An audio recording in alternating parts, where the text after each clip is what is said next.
Dapat nang ibasura ang mga impeachment complaint laban sa Vice Presidente. Ito ang iginiit ni Vice President Sara Duterte sa kanyang answer ad katalem na inihain sa House Committee on Justice. Ayon sa depensa, wala itong pinagkaiba sa reklamong inihain noong 2025 na idineklarang unconstitutional ng Korte Suprema. Dagdag pa nila, recycled lamang ang mga akusasyon at kulang sa ultimate facts o mga konkretong katotohanan ang mga reklamo. Ayon kay Attorney Michael Poa, spokesperson ng defense team ng Vice, hirap sagutin ang maparatang dahil sa kawalan ng detalye. Iginit din ng kampo na nilabag ang due process ng pangalawang Pangulo. Ayon kay Poa, tila may double standard sa pagtrato sa mga reklamo laban sa Pangulo at sa VP. Sinabi rin ng depensa na sa mga nakaraang pagdinig, mabilis na isinentabi ang mabibigat na reklamo laban sa iba pang matataas na opisyal. Kinwestiyon din nila ang kredibilidad ng affidavit ni Ramil Madriaga dahil sa kawalan umano ng sapat na patunay. Kaugnay ng mga banta sa buhay ni Madriaga, sinabi ng depensa na nais din nilang matiyak ang kanyang kaligtasan para sumailalim ito sa cross-examination. Sa kabila nito,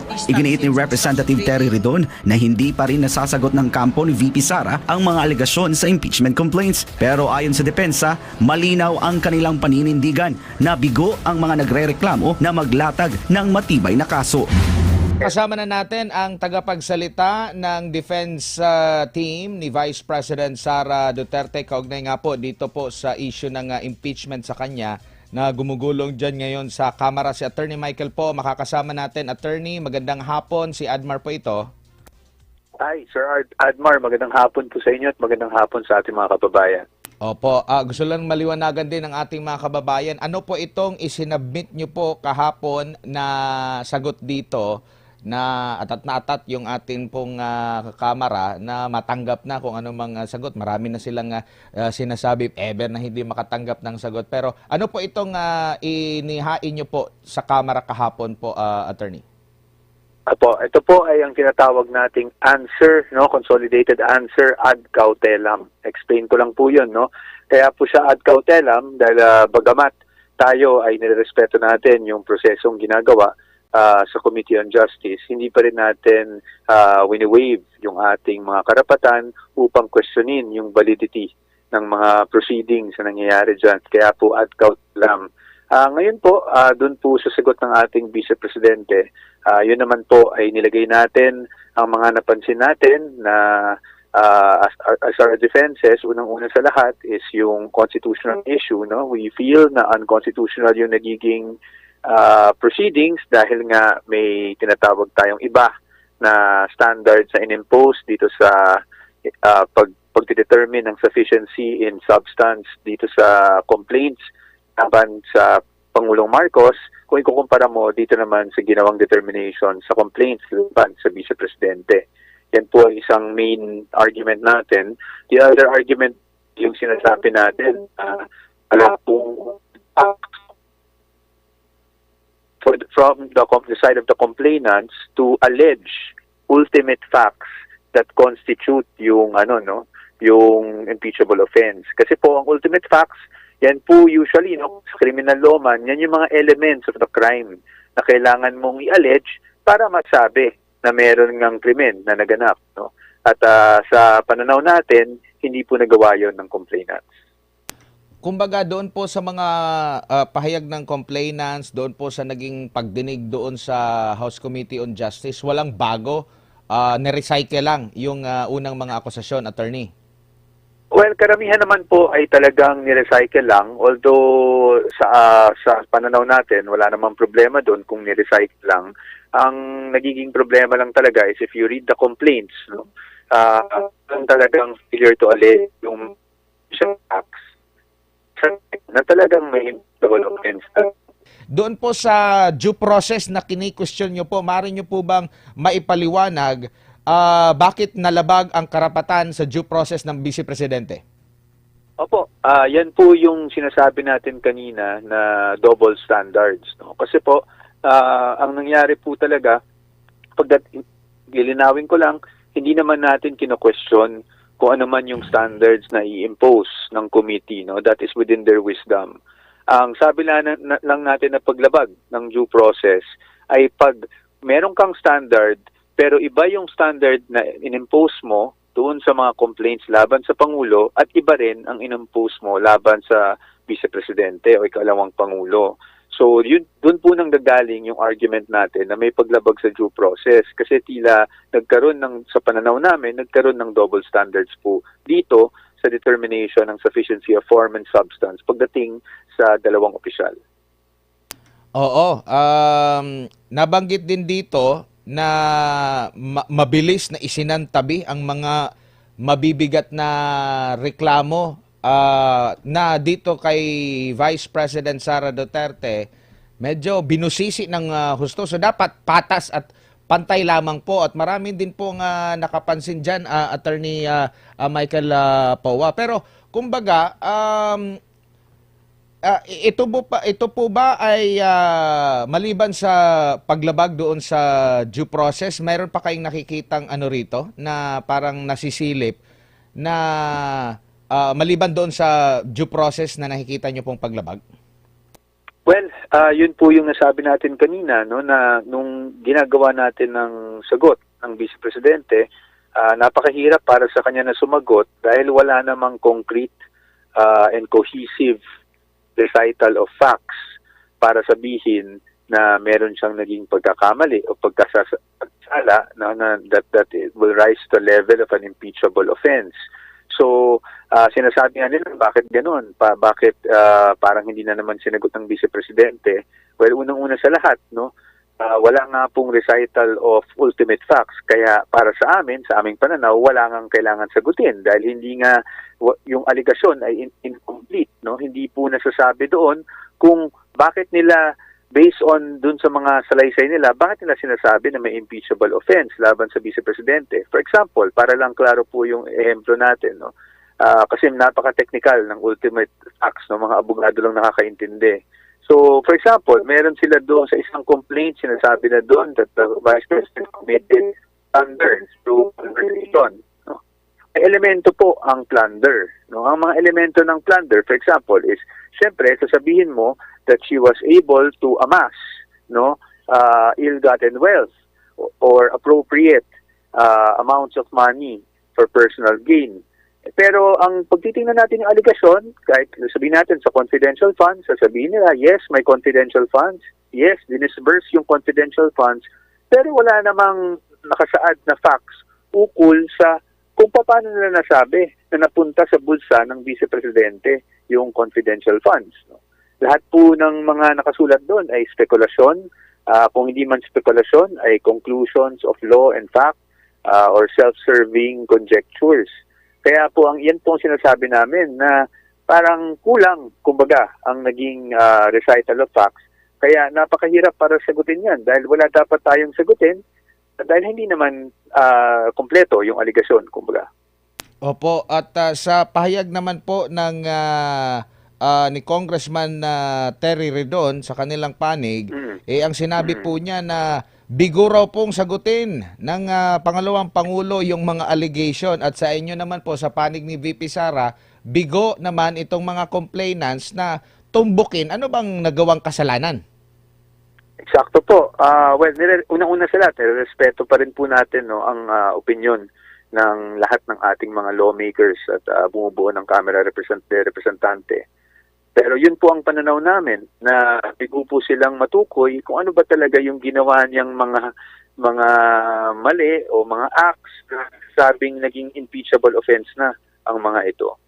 Nabanggit niyo rin po dito yung issue po kay Ramil Madriaga, yung nagpapakilala na associated sa pangalawang Pangulo na ito'y sa kabila po ng mga previous na mga pahayag like kagaya doon sa pagbisita, no? Sinasabi nilang binisita daw ni Vice President Sara Duterte, pero sabi naman po ng DILG na walang nangyari, iba yung binisita raw, wala namang CCTV. Tapos yung threat naman, kahit na sinabi ng BJMP, ay hindi, nagkaano lang ito, nagkabanggaan habang nagpapainit sila ng araw, nagkabanggaan, masama yung tingin, doon lang nagumpisa. Parang pinapalaki nila yung issue at hindi nila pinapakinggan yung side din naman ng ng authority din po, attorney.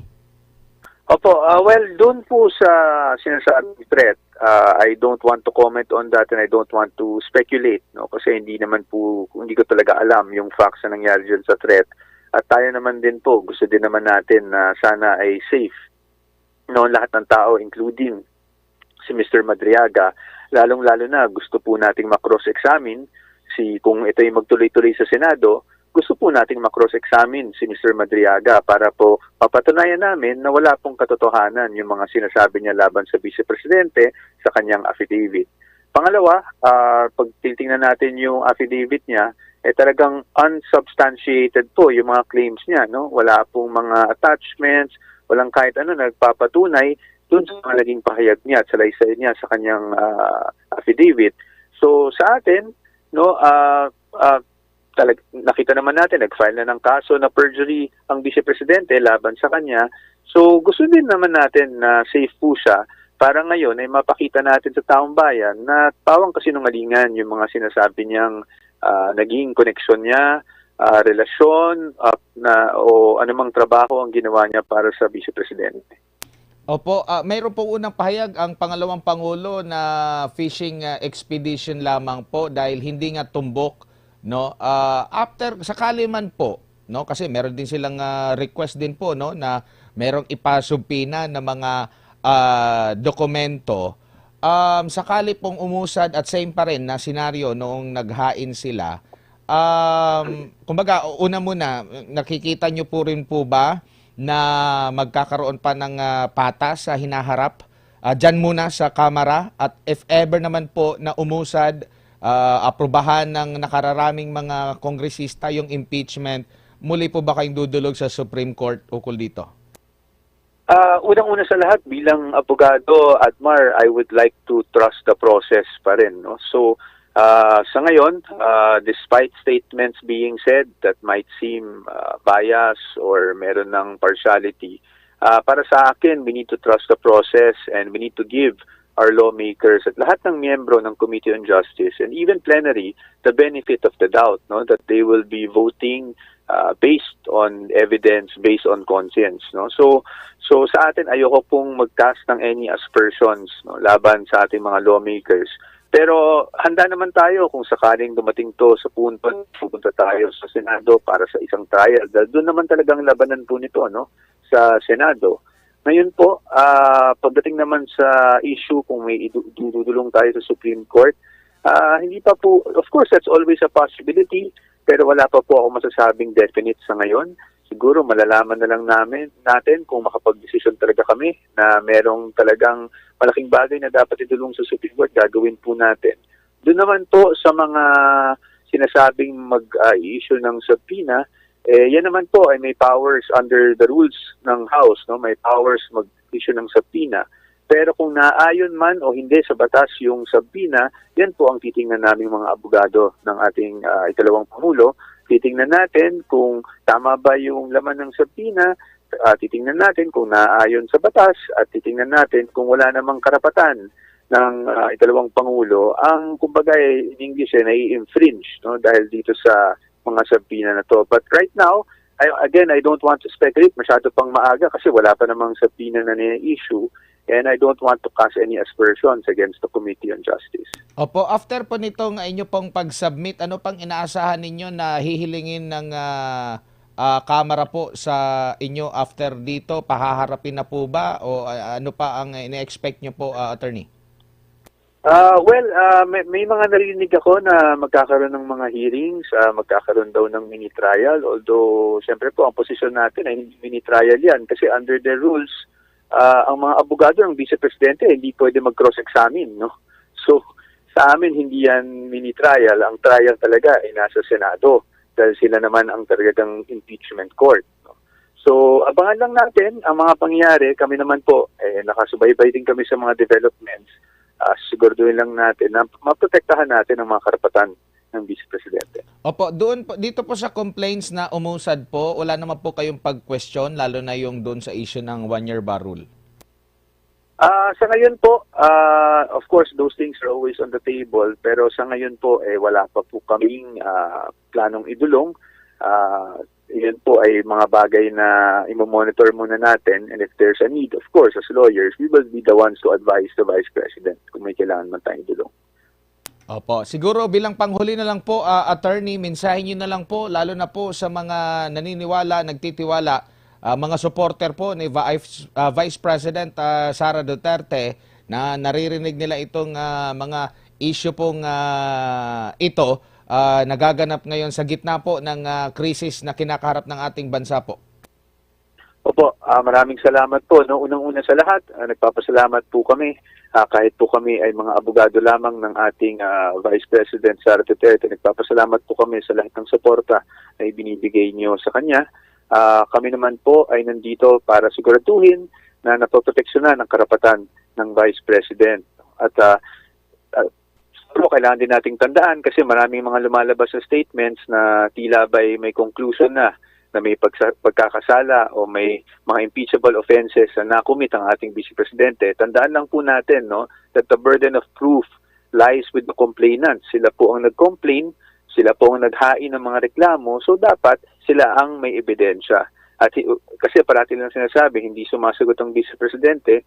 Well, hindi sumasagot ang Vice Presidente kasi wala namang dapat sagutin sa ngayon, no? Dapat po ang mismong complainant ang maglabas ng ebidensya at matinding ebidensya para maipakita na meron talagang mga pagkakamali. At sa ngayon, wala pa kami nakikitang ganong ebidensya. At ang aligasyon, hindi na ibig sabihin katotohanan, lalo na kung walang ebidensya po, attorney. Tama po, ang allegation is never the truth unless backed up by evidence.